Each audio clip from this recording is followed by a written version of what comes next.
Olá, leitores e seguidores do Hoje Paraná. O bate-papo de hoje é informal, pois o convidado é de casa. Jornalista, publicitário, advogado e escritor, Hernani Buchmann está conosco no HojeCast. Bem-vindo, Hernani.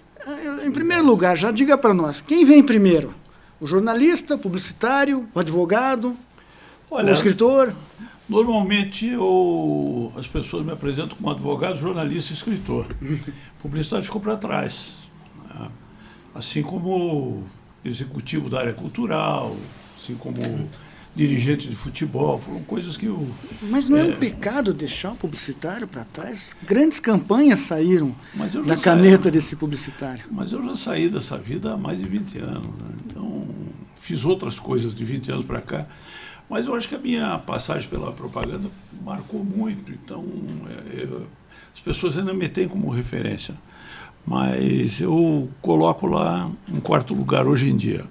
Porque a publicidade mudou muito, né? Hoje ela exige muito mais mídia social do que qualquer outra coisa, do que a mídia offline. Então, é algo que eu não sintonizo, porque é uma nova geração que vem aí. Eu ainda sou um publicitário de pensar campanhas, né, para outdoor, um comercial de TV, um anúncio de jornal, né, eram coisas que me davam satisfação em fazer. Agora, hoje tem outros formatos, tal, que eu não estou muito integrado. Né? Mas agradecem os nossos leitores que volta e meia recebem, né, do Hernani uma história dessas na coluna do Hoje Paraná. Não é verdade, mas eu até quero resgatar, porque apesar do Hernani ter colocado o publicitário por último, eu quero dizer que eu conheci o Hernani como publicitário, claro, inicialmente, né, e fazedor de campanha eleitoral também, com uma passagem memorável na campanha do Zé Richa em 82. Né, então, foi uma campanha muito criativa, porque nós éramos oposição. Isso. Contra um governador que possivelmente era o de maior prestígio no Brasil, que era o Ney Braga. E nós ali com uma dupla de candidatos relativamente novos em relação ao status da época. E graças à criatividade do Hernani e o time que ele coordenou naquela campanha, foi muito criativo. E para o nosso seguidor saber, encararam quem naquela campanha? Quem que era o adversário? Era o Ney Braga, né? O Ney Braga, o Saul Raiz era o candidato ao governo. Era o Saul Raiz. Não, o Saul Raiz era candidato ao governo e o Ney Braga candidato ao Senado. E do lado da oposição, o Richa candidato ao governo e Álvaro Dias ao Senado. E eles têm o poder, têm o dinheiro, né? Mas acontece que ali houve um racha na situação, né? Era fim do governo militar e tinham sido criados alguns novos partidos. Mas num determinado momento o MDB e o Partido Popular, que era um partido criado pelo Tancredo Neves, viram que sozinhos eles não conseguiriam ir muito longe. E aí o que fizeram? Fizeram uma fusão. E veio toda a turma que estava com o Tancredo, incluindo o maior líder paranaense no cenário federal na época, era o Afonso Camargo, para o lado da oposição. Então foi feito um acordo e o pessoal do Tancredo, com o ex-governador Jaime Canet também à frente, lançou o Richa. Canet ficou como coordenador da campanha e chefe do dinheiro, chefe do cofre, e nós ficamos ali com já uma força, né? Porque o Canet tinha uma entrada no eleitorado muito grande. Mas do outro lado tinha Ney Braga, que era o governador, então saiu do governo para disputar a eleição ao Senado. E era uma parada difícil, nós sabíamos que era uma parada difícil. Mas era aquela coisa, tinha que ser encarado. O Richard estava com muita vontade de ser governador, se empenhou muito na campanha, o Álvaro também. O Álvaro tinha uma energia danada, né? Era jovem. Os dois, né? Os dois. Então, foi uma campanha ali feita no peito. E vencida, né, a eleição, você vai para a Secretaria de Cultura? Isso. E o Hernani vai para onde? Não vou para lugar nenhum. O Hernani sai da lida. O Hernani já militava com muito êxito na publicidade e como empresário do setor também. A minha agência, que eu era sócio, a Esclã, aí passou a ter uma série de clientes do governo. E aí nós passamos a trabalhar com o governo Richa. Quer dizer, você trabalhou bem mais do que o Fernando. Bem, mas ali teve até uma coisa. Logo que o Richa ganhou a eleição, o Aramis Milach publicou uma nota assim, para me queimar, né? Hernani Buchmann é o mais forte candidato a secretário de Cultura. Porque eu tinha sido diretor da Fundação Cultural. E ele não... O Aramis tinha tido umas diferenças comigo. Então, é o chamado esquema de queimação.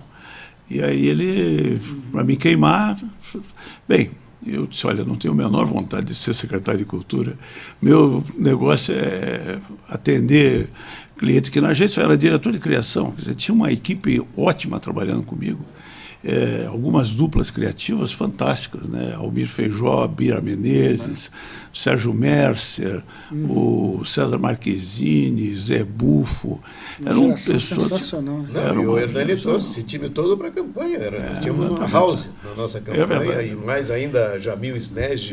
O Jamil que era de Pierre Máximo de outra Nota. agência, o Pierre, que coordenou a comunicação também. Foi muito, muito interessante. E a Sclam passou a ser a agência não só da campanha do Richa e do Álvaro. Nós passamos a ser a agência da campanha de todo mundo. É verdade. Então, o meu sócio na Sclam, além do Irandir Souza, era o Antônio Freitas, que tinha sido secretário do Jaime Carnet. Então, todo aquele pessoal ligado ao Carnet com a legenda do MDB veio para o Antoninho. Quem era mais da esquerda com a legenda do MDB veio para mim. Então eu fiz campanha do Nelton Friedrich, do Denis Schwartz, fiz uma série de... E foi a última campanha que... Zé Maria Correia foi... Que a chapa ia de vereador a governador. Isso, exatamente. Aquele ano teve isso, né? Foi governador. Só não teve eleição para prefeito. Em 86... já teve eleição para prefeito. Quer dizer, na época não teve eleição para prefeito das capitais. Isso. Né? E aí era escolhido. Só foi ter uma eleição para prefeito das capitais em 85, e a eleição foi em 82. O Richa chegou a escolher o prefeito de Curitiba. Sim, inicialmente sim. Foi o Maurício Fruit. Maurício Fruit. E aí, em 95, saiu o candidato Roberto Requião pelo MDB. Contra o Jaime Lerner. E ganhou por 20 mil votos, uma eleição complicada, conturbada. Então. Não, foi 95, 91. Não, 85. 85. Eu falei 95 a 85. 85. Então é isso. Foi tua primeira campanha, Hernani? Não, a primeira campanha eu fiz para o Ricardo MacDonald em 76. Ele era meu amigo, conhecia da Faculdade de Direito, me procurou, eu era redator na PAZ. Eu fiz a campanha assim, sozinho, né? Fiz lá a Hora é a Vez do Povo, Ricardo MacDonald. E aí ele gostou muito e tal, claro, me baseei naquela frase, A Hora é a Vez de Augusto Matraga, que foi um filme que fez muito sucesso nos anos 60, e era A Hora é a Vez do Povo. E aí passei a pedir para o produtor gráfico da agência arrumar umas raspas de papel lá, uns restos, umas gráficas, e fazer de graça lá os santinhos para ele. Aí fizemos lá 1 milhão de santinhos. 1 milhão, estou brincando, né? Mas eu ter feito lá uns 30 mil santinhos, só com isso, só com um resto de papel. E não pagou nada, então foi feito assim na raça. Aí em 78 houve uma eleição em que a parte de televisão, os candidatos não podiam falar. Era só fotografia. Fazia parte de um pacote do governo militar, porque os candidatos da oposição tinham uma verve muito melhor do que os candidatos da situação. Tinham o que falar, né? Então não dava para... ninguém falava nada. Mas você tinha a fotografia do candidato e podia fazer um texto, que era lido em off.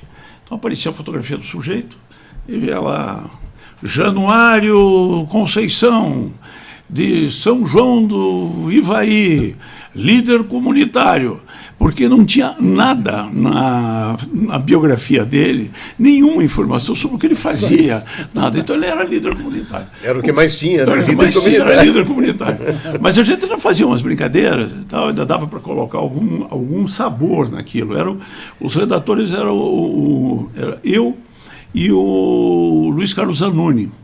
E, bem, quando eu termino, eu acertei um preço com o Zanoni. O Zanoni me disse, quanto é que você ganha eu era redator da Múltipla, em 78. Eu ganhava um belo salário. Os criativos ganhavam muito salário naquela época. E aí, eu disse, olha, eu ganho 17.500 por mês. Aí ele disse, tá bom, vamos fechar assim, você trabalha aqui um mês de noite comigo e tal, depois do expediente, e daí eu mando te pagar isso. Tá bom. Só que o chefe financeiro do MDB era o Euclides Scalco. E o Scalco era farmacêutico e um sujeito assim, extremamente pão duro, controlado. Mão de peroba. Quando ele viu o meu recibo de 17.500, ele enlouqueceu. Falou, de jeito nenhum, o que esse cara está pensando aqui? Isso está me roubando, não é possível. Eu não tenho dinheiro para pagar isso. Ligou para o Zanoni. Zanoni, diga para esse cara aí que esse dinheiro não vai receber. Não vai dar. Pô, era um 14º que eu estava ganhando, seria muito bom.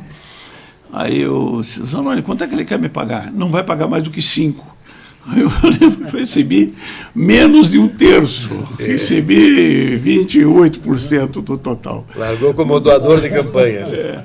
Aí a campanha seguinte foi a campanha de 82. E aí foi essa campanha memorável. Porque ela marcou época pelo seguinte. O tema da campanha foi difícil de ser descoberto, de ter achado, de alguém ter criado. Num determinado momento, o Jamil Snejd teve a grande sacada. Era rixa, ou fica como está. E a gente tinha umas pesquisas que mostravam que havia um descontentamento da população com relação ao fato de que não podiam votar, ninguém podia falar, essas coisas todas que acontecem. E aí, o rixa ou fica como está, ficou uma marca muito boa. Então, lançamos a campanha assim. Grandes outdoor, né, os cartazes, tudo, filme.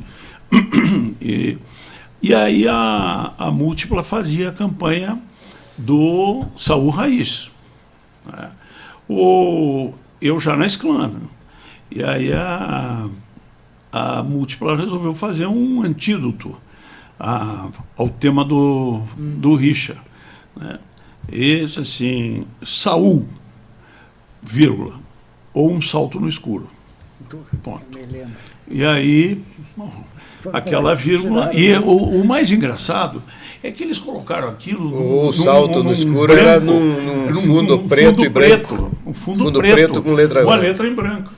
Aí o que aconteceu? A militância do MDB comprou todas as latas de tinta que havia no Paraná e pintou aquela vírgula em. Tirou a vírgula de tudo, né? Tirou a vírgula. E virou Saul, um salto no escuro. E aí aquilo foi um escândalo.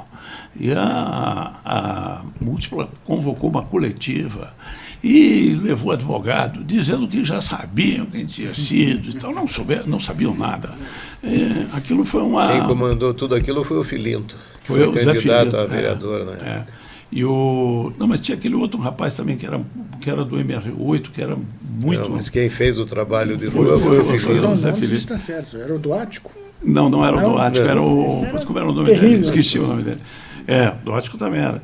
Mas eles, numa reunião lá no comitê, aí alguém teve uma coisa que se a gente pintar, mas foi o cara falar e o pessoal saiu para a rua e aí houve porque aquilo virou uma gozação, né? Todo mundo ria daquilo. Né? Então, e entre vitórias e derrotas, essa foi a campanha mais difícil que você... Não, a mais frustrante foi a campanha de 90, a campanha do Richa em 90. A campanha de 90 foi horrível, foi muito ruim. O Richa não tinha mais ímpeto. Errou a mão no pessoal da produção. Trouxe do Rio para cá. Um time que não conhecia a nossa realidade. O Zelito Viana. O Zelito Viana, uma pessoa muito boa. Mas não tinha o pique da coisa. Aliás, ele não era um marqueteiro, ele era um cineasta. Então foi um erro. E nós ficamos na mão do Zelito e, olha... E o candidato não queria ser candidato. Batemos cabeça, né, Fernando? Muito. Né? Batemos muita cabeça. Então, aconteceram, assim, erros que não poderiam ter acontecido. Foi uma campanha muito ruim. E depois de 94, a campanha do Jaime já foi uma campanha que... mais tranquila. Mais tranquilo contra o Álvaro, né? Aí já... Mas tive outras campanhas boas, assim, muito interessantes de participar e que enriqueceram muito, né, A campanha de 94, acho que marca até uma virada, né? De nomes, né? Novos personagens. Entra do lado do Jaime, entra o Mário Celso Petralha. Isso, né? O Castro Niguchi também por trás. Eles compram, né, o Correio de Notícias. Fizeram uma revolução ali. E ganharam até certo ponto fácil aquela eleição. O Correio de Notícias já estava na oposição em 86, né? Aí o Cícero Catani tocava o Correio de Notícias. Campanha do Álvaro contra Alencar Furtado e o Jaime Lerner. Depois mudou de mãos em 94. O Correio de Notícias teve essa história, né? Teve várias fases, né, o Correio, né? O Fernando, inclusive, passou por uma delas. Foi, a primeira fase fui eu, que fui um dos compradores. Em 84 para 85. Não, a primeira fase é de 77. Não, depois. A fase do Adolfinho Oliveira Franco. Depois veio o do Max Roseman, depois que estava o Salomão Soifer era sócio, depois ficou com o Faruq. E nós compramos do Faruq. Exatamente. Contigo estava o frango daí já. Não, o frango veio em seguida, assim, veio junto com o Silvio Nami, com o Celso Hilgert. Era uma turma boa. Mas foi muito interessante. Agora, a campanha assim, que eu gostei mais de fazer foi a campanha das diretas, né, em 84. Foi uma campanha que deu um resultado popular assim, imenso. Né? Então, gostei de ter participado daquilo. Dei uma entrevista para a Folha de São Paulo, uma página inteira. Sobre os desafios daquela campanha. Ela foi muito bacana. Foi muito bacana. Então, aquele grande comício em Curitiba, no dia 12 de janeiro, toda a cidade na praia e tinha lá 20 mil pessoas. Lotou. 30 mil pessoas. Fantástico. Fantástico. Foi uma campanha que me agradou muito fazer. Mas a última que eu fiz foi a campanha dos Mardias em 2010 e nunca mais. E depois de 2010, qual foi o foco da tua jornada? A partir de 2005, 2006, eu vendi a parte que me cabia na Getz e saí de cena. Aí tive que me reinventar. Eu fiquei com uma parte, vamos dizer assim, devedora da Getz Propaganda e assumi o risco de ter que pagar tudo aquilo que eu devia. Comecei a perder muitas contas de governo. Perdi conta do governo estadual, depois perdi a conta do governo municipal. E aí não tive mais condições de manter. Eu tinha uma equipe grande, tinha 30 funcionários. Eu tive que demitir todo mundo e fui pagando com o meu patrimônio o que precisava ser pago em primeiro lugar. Aí paguei salários, não tive nenhuma reclamação trabalhista. Paguei tudo de dívida fiscal, INSS, ao que havia, e não paguei banco. Né? Então fui pagando o banco ao longo do tempo, e de acordo com o que eu podia, né, fazer frente. Mas tive que vender patrimônio, entrei numa fase muito difícil. Voltando aí voltei, aí fui para a TV, fui ser comentarista da Rede Massa. Né? Mas eu quero voltar um pouco para falar de futebol. Porque nesse meio tempo, entre as campanhas e esse, né, final de período político, você foi tocar o Paraná. Mas como é que você vai parar no Paraná? Afora, obviamente, de ser torcedor. Na verdade é o seguinte, eu comecei a trabalhar em publicidade porque apareceu essa chance, eu enquanto estudava Direito, eu virei repórter. E queria fazer carreira no jornalismo. Tanto que a minha família ficou enlouquecida, né? Porque eu me formei e fui embora para o Rio de Janeiro para fazer carreira como jornalista. Eu queria ser jornalista no JB, no Jornal do Brasil, eu queria ser repórter lá. E meu pai e minha mãe enlouqueceram, né? Meu pai teve 2 infartos, minha mãe ficou com o cabelo branco, mas tudo bem. Só te cortando, você é curitibano. Sou joinvilense. Mas já morava em Curitiba. Sim, vim morar aqui com 10 anos de idade. Meu pai veio transferido para cá, então eu vim embora. O Fernando gosta de falar assim que a geração de vocês fala muito assim, não, eu sou dali da Praça Espanha. Exatamente. Você era da onde?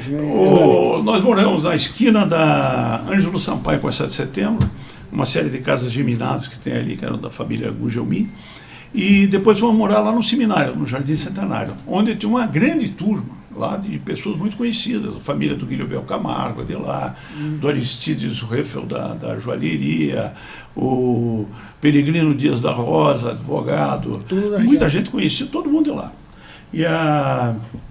E ali era uma comunidade muito interessante, era um pequeno bairro dentro do seminário, entre a Nossa Senhora Aparecida e o Jardim Los Angeles.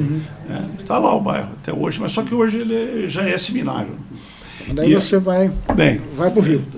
E aí eu quando fui para o Rio, fui com esse sentido. Aí fiz uma entrevista no JB, mas o que eles queriam era que eu fizesse um curso e começasse ganhando 250 dinheiros da época. E o meu aluguel já era 250 dinheiros, eu não tinha como. E aí eu fui trabalhar como assessor do deputado Álvaro Vale, escrevendo discurso e tal, coisa que eu não tinha a menor experiência. O Álvaro era dono de uma editora, na época. Era dono da editora, eu trabalhei na editora como revisor. E revisei alguns livros, inclusive um livro da história do Jaraguá do Sul e tal, algumas coisas. E aí apareceu um amigo meu, carioca, que trabalhava numa agência de propaganda, e falou, você não quer vir aqui? Tem uma vaga de redator. Eu fui lá, o cara disse, olha, você tem um diploma de advogado, você é repórter, deve saber escrever. Eu vi como é que era aquele código ali, que eu não conhecia nada daquilo ali, mas falei, olha, tudo bem, eu acho que eu dou conta. Qual é o salário? Esse R$1.000. Opa, melhorou bastante. Já dá para pagar o aluguel. Já dá para pagar o aluguel, né? Eu estava ganhando lá 500 no Álvaro Vale. E aí ele disse, então tá bom, comece aqui. Tá. Eu falei, não, peraí, foi o seguinte, se eu der certo, você dobra o meu salário no fim de 3 meses? Eu disse, não, dobrar não dobra. Mas eu te dou um aumento no fim de 3 meses. Aí, no fim de 3 meses, me deu um pequeno aumento. Eu falei, daqui a 3 meses, mais um. Eu falei, calma, vamos lá com calma. Mas eu não tinha muita calma. Não. E aí, passaram-se 6 meses, não me deram mais um aumento. Eu já tinha feito uma amizade com uma redatora, minha colega, que estava me ensinando os segredos da... Pois ela era casada com um publicitário mineiro, Renato Martins, e filho de uma grande figura de Minas, doutora Amilcar Martins. E aí a Helena e o Renato ficaram meus amigos. O Renato trabalhava numa outra agência, na SGB, me chamou para ir para lá. Aí eu fui, como terceiro redator. Passaram-se 6 meses, o diretor de criação, que era o primeiro redator, Marcelo Silva, compositor, pessoa muito bacana, pediu demissão. Me subiram para segundo redator. Passou mais uns 6, 8 meses, o primeiro redator teve lá uns piripacos da cabeça, caiu fora, aliás, caíram com ele. Né?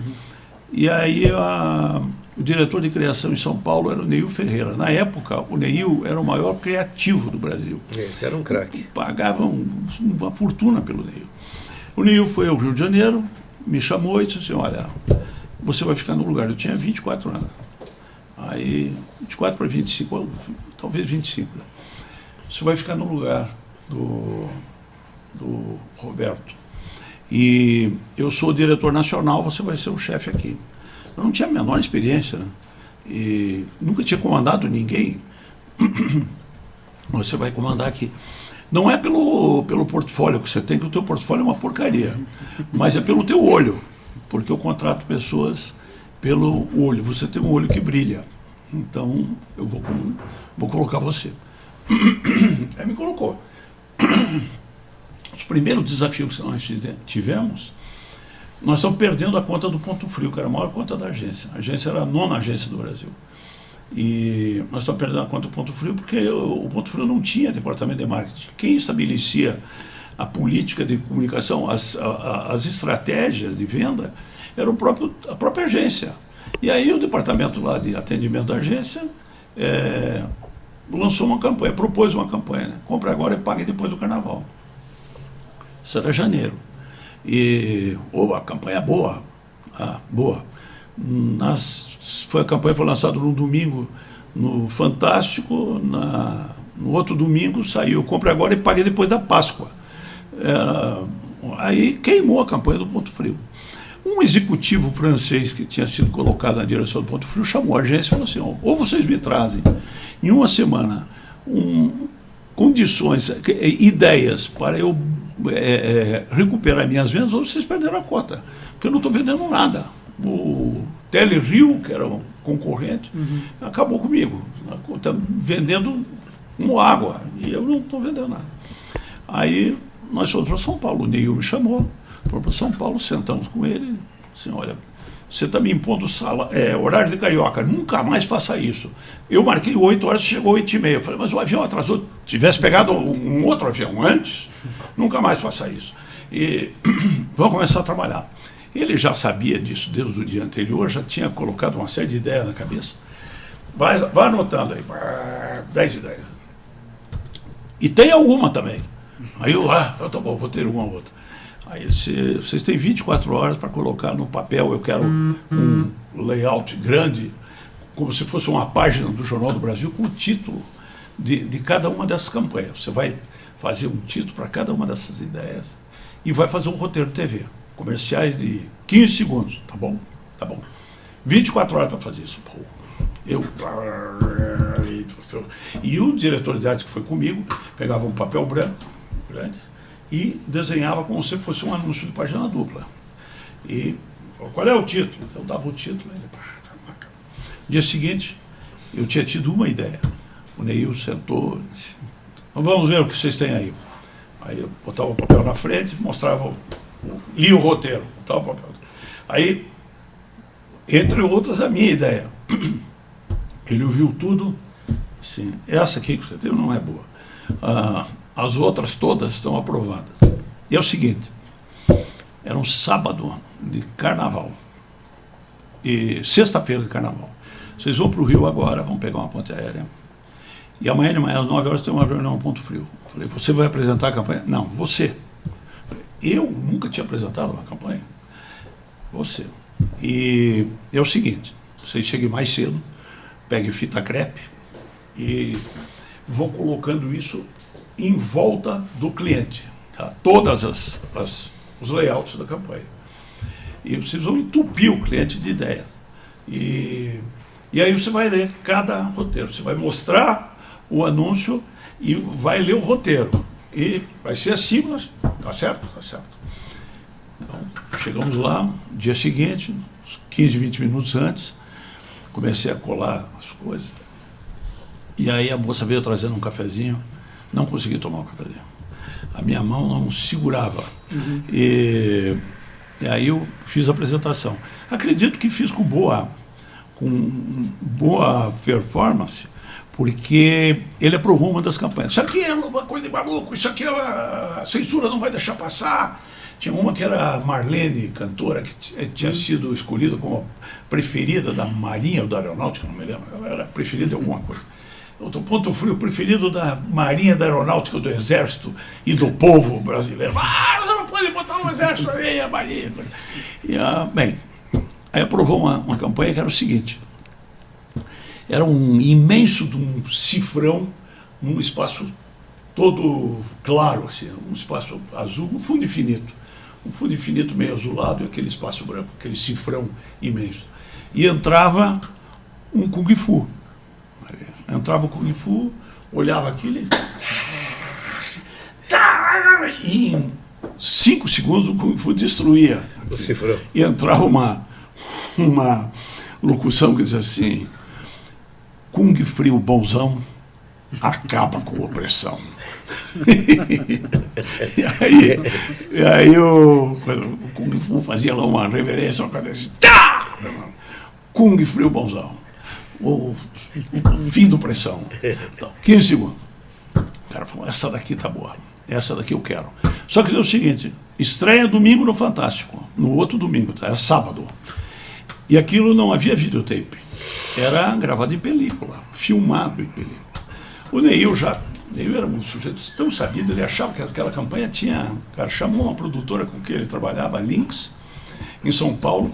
Enquanto nós apresentávamos a campanha, ele fazia uma reunião de pré-produção com a Lynx. Quando ele terminou, eu consegui telefonar para ele, ele disse, qual é, o Kung Fu? Eu falei, já sabia. E já estavam fazendo um cast para achar o Kung Fu. E como é que tinha que fazer? Tinha que gravar segunda-feira. Era domingo. Mandaram fazer o Pressão e na segunda-feira filmaram e à noite um sujeito da Lynx Film foi para Buenos Aires para revelar o filme, porque era carnaval e os laboratórios estavam fechados em São Paulo. Foi para Buenos Aires, revelou o filme, voltou na quarta-feira, quinta-feira, revelou, com o filme revelado, foi editado o filme e mandado para o Rio de Janeiro. Aí, sim, veio um cara da ponte aérea, trouxe, eu peguei o filme, fomos na Monvial de uma produtora no Rio, levamos o cliente lá, o cara está aprovadíssimo. Saiu, recuperamos as vendas do Ponto Frio. Passaram-se uns 6 meses, eu saí da agência, estava trabalhando numa outra agência, houve um primeiro Festival Brasileiro de Propaganda de Varejo. E eu vi que o comercial estava lá, inscrito. Aí fui, cheguei lá, Neil Ferreira, lá, me viu e falou assim, estou fazendo uma força danada para esse filme nosso aqui, ganhamos o primeiro prêmio. Foi o primeiro prêmio que eu tive. Então, e aí, em seguida, mais uns meses, eu trabalhei numa outra agência norte-americana e resolvi voltar para Curitiba. 3 anos de Rio de Janeiro, eu já estava cansado de morar sozinho no Rio, estava namorando uma moça que morava aqui, fosse mineira, e meus amigos aqui estavam vivendo uma vida melhor do que a minha lá no Rio. Lá no Rio, claro, tinha aquelas coisas, boteco, né? Álvaros, Degrau, Antônio, era uma maravilha aquilo tudo. Mas custava caro. E aqui a vida era mais barata. Eu vim para cá, tive uma possibilidade de seguir 3 caminhos. Um advogado de Irati, né? O Plínio Sotti, mas ele tinha um escritório grande em Guarapuava. E tinha uma filial aqui. Estava abrindo uma filial em Laranjeiras. Me convidou para tocar a filial dele em Laranjeiras. Eu falei, eu já prestes a casar. Aí eu falei, Laranjeiras, quem morava em Ipanema, meu amigo. Está voltando para Curitiba e já... Mas eu considerei, assim, porque tinha um bom salário e tal. O Plínio me disse, olha, Dani, em 4 anos você é vereador, em 6 anos você é deputado estadual. Eu falei, eu não quero ser. Bem. Mas aí tinha aquela coisa, não tinha restaurante, não tinha livraria, não tinha cinema em Laranjeiras. Então, e a minha mulher foi lá, minha noiva, né, foi lá e tal, com uma amiga, fizeram uma viagem para resolver um problema, outro lá, e passaram por Laranjeiras. Ela não voltou muito entusiasmada. E eu tinha um amigo aqui, Luiz Fernando Gevaer, que é advogado, mora no Rio há muitos anos, e o Gevaer estava montando um jornal, que era um jornal para ser distribuído gratuitamente aos domingos, e só de classificados, no modelo de um jornal que existia em São Paulo, que era um sucesso em São Paulo, mas aqui a Gazeta era dona dos classificados. E aí ele disse, não, mas eu vou angariar e tal, você toca a redação, porque tinha uma parte de texto e tal, de notícia. Um noticiário. Aquela coisa. Daí, não, você pega notícia de agência, eu falei, mas tem contrato com a agência? Não, a gente pirateia e tal. Não achei, você sabe como é que é isso, né? Você trabalhou bem na área. E aí eu falei, eu acho que não quero. Mas aí veio uma agência e me disse, olha, te pago X. Não, era um bom salário, era do Irã Pessoa de Mello, do 15% da agência. Aí eu fui trabalhar com o Irã Pessoa de Mello. E começamos a acontecer, porque eu trouxe uma dinâmica diferente para cá, uma outra cultura publicitária que o Curitiba não tinha. E aí o Zeno Otto da PAZ me chamou. Ele disse, escute, cara, eu quero trazer você para cá. Paulo Vitor Latieri mora para o Rio de Janeiro e ele estava demitindo o Paulo Leminski. Porque o Paulo era impossível trabalhar com ele. Que não era verdade, mas ele não queria mais o Leminski. Aí me chamou, aí eu fui. Aí fiquei 1 ano, virei diretor de criação, a Múltipla me levou por mais um dinheiro, e eu, pela primeira vez, eu abandonei a propaganda, que era o meu objetivo. Quando eu fui para a Múltipla, o Correio de Notícias estava nascendo. E o Nireu Teixeira, que era o secretário de redação, me chamou para ser editor de esporte do Correio de Notícias. Eu falei, pô, ótimo. Só que eu tinha que chegar no Correio às 5 horas da tarde. nem sempre era possível, a múltipla tomava o tempo todo. E aí eu acabei largando o Correio, aquela primeira fase, e fiquei na múltipla. Mas eu tinha uma vontade louca de largar a propaganda. Aí o Jaime Lerner me chamou para ser diretor da Fundação Cultural. Eu larguei a propaganda pela primeira vez. E aí, voltando à tua pergunta, eu voltei para a propaganda na Sclan, fiquei na Sclan, montei a Master com o Antoninho, que também virou uma grande agência nacional, a Sclan também. E em 95 eu não aguentava mais a rotina publicitária. Eu atendia o Ministério da Saúde em Brasília e você tinha que sair e voltar, trazer, fazer uma campanha, mexer lá em Brasília, porque todo mundo metia a mão, tinha que trazer de volta, apresentar 20 vezes. Eu não suportava mais aquela rotina, Brasília a semana inteira. Então. E um dia eu tive quase um ataque de insensatez e me deu vontade de dar um pescoção num ministro, que era o ministro da Comunicação, não vou citar o nome. E aí eu pedi para o meu gerente em Brasília, me leva para o aeroporto. Ele falou, mas nós temos reunião amanhã de manhã no Banco do Brasil. Então, não, eu vou embora. Me leve no aeroporto.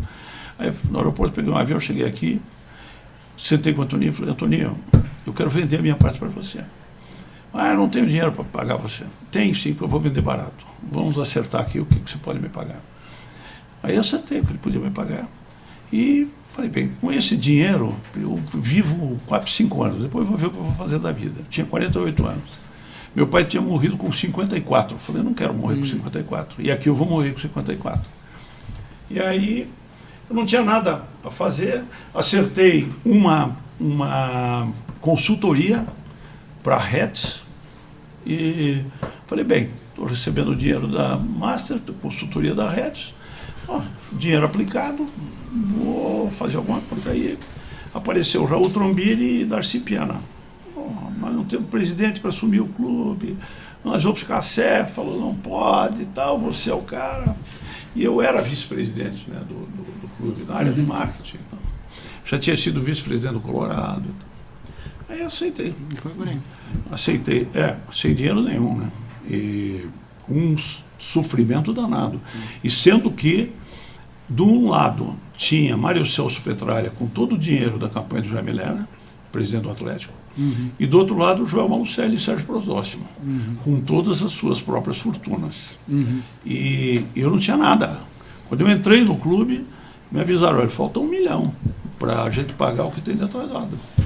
E o primeiro cara que eu vi sentado, me esperando, às 9 horas da manhã, lá na sede da Kennedy, foi o diretor do Bameridos. Ele disse, olha, você sumiu, bom posse, eu já pedi aqui uma cópia autenticada da sua posse, portanto, a partir de agora você é um representante do Paraná Clube.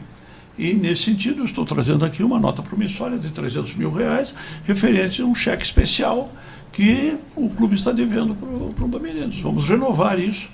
Então, devia mais aqueles 300. Era assim. E 13º, e prêmio do tricampeonato, tudo isso não tinha sido pago. Então, aquilo não era dívida, não era uma dívida de longo prazo, não, era uma coisa de urgência. E aí bem, então vamos pagar. Fui dar jeito, bem. De tal forma que, num determinado momento, como o dólar era 1 por 1, eu tinha R$1.800.000 empatados lá, no meu nome, entre dinheiro próprio, entre empréstimos em nome do clube, que eu era o avalista, quer dizer, eu assinava 2 vezes, como presidente e como aval, e empréstimos em meu nome, em que o Raul Trombini assinava como avalista. E sem que a minha mulher soubesse, né? Foi tenso. O futebol continua tenso. Você foi diretor do Curitiba, você também, sabe disso, né? Então, mas não tive esse privilégio de assinar nenhuma nota promissória, não, felizmente. Mas aqui não tem, o sistema é presidencialista. Total. Se você, presidente, não resolver, e continua. Ninguém vai resolver, meu amigo. Então o cara fica ali na porta, eles, presidente, eu preciso continua disso. No mundo inteiro, hein? Mesmo nos clubes mais organizados da Europa. Então é isso. Mas, Hernani, você vai ter que voltar aí para a gente continuar essa conversa, falar mais, porque o nosso tempo está terminando. Não chegamos nem na Academia Paranaense de Letras. Não nem na grande nem produção. tem algum livro no forno para sair. Mas vamos marcar de você voltar, né? Vamos fazer o seguinte, a gente troca de roupa e senta aqui daqui 15 minutos, eu fico com a roupa do Fernando, você É justo. E a gente grava um segundo episódio. Pronto. Olha o lado criativo funcionando. Vamos ver como é que se faz, quando é que você arruma outro tempinho para nós e vem contar o resto dessa história do Paraná e outras. Nós não passamos em 1995, Pois é. 97. Então temos mais para conversar, Fernando. Poxa, Pode apenas ser? 30 anos. Então tá. Não, e merece, porque eu acho que o Hernani tem tanta coisa para contar. E eu acho que tem um outro capítulo que são os causos. Tem muita coisa. Conta tão bem. Nós temos que reservar ele um tem horário essa completo aqui facilidade. para mim. Não, tem toda uma história, né? A produção intelectual dele até Justo. hoje. Eu acho que Com tudo certeza. isso é muito importante, é um É grande bom que contribuidor. fique registrado, né? Fique, né, marcado. Porque Vocês sabe como é que são- é? O Hernani para tirar de casa é difícil. Depois não tira mais, né? Não, mas hoje nós demos só um gostinho para o nosso leitor. Não é isso. Na verdade, eu tenho muita atividade, né? Sim. Eu sou servidor do Tribunal Regional do Trabalho. Tenho atividades que são atividades que não... Área Não me dão- de comunicação do SESC também. da área da Sim, Federação. você trabalha até Federação. fim de semana, que a gente sabe. Não tem É, essa, você não para quieto. Jornalismo, né? Jornalismo é isso. É justo. E eu tenho aí o Centro de Excelência do Xadrez, eu tenho a minha coluna no portal, tenho o Fórum Nacional das Academias Estaduais de Letras, que eu sou secretário-geral, também me exige alguma atenção, né, o tempo todo. Então eu tenho aí mais umas 4 ou 5 atividades, a própria minha atividade intelectual. Né, A gente encontra tempo livros, para escrever. Encontro tempo para escrever, sim. Eu estou lançando agora um livro de ensaios, né? São 7 ensaios sem concerto. São 7 ensaios totalmente diferentes, os temas totalmente diferentes um do outro. E a apresentação é do Darcy Piana, que coloca assim, uma pessoa irrequieta. O cara fala de diversos assuntos. Então, como eu disse ao Fernando hoje de manhã, pessoas com o meu tipo de temperamento acabam se tornando muito difíceis de ser entrevistados, porque tem mais de um assunto para falar. Mas isso Foi é muito bom. chato. Mas foi bom, né? Foi tranquilo. Bom, enriquecedor, muito bom. Hernani, obrigado por ter vindo aí. Obrigado Vamos pela marcar oportunidade. quanto antes a próxima. Então tá Tá bom. bom? Beleza. Semana que vem a gente volta. Um grande abraço.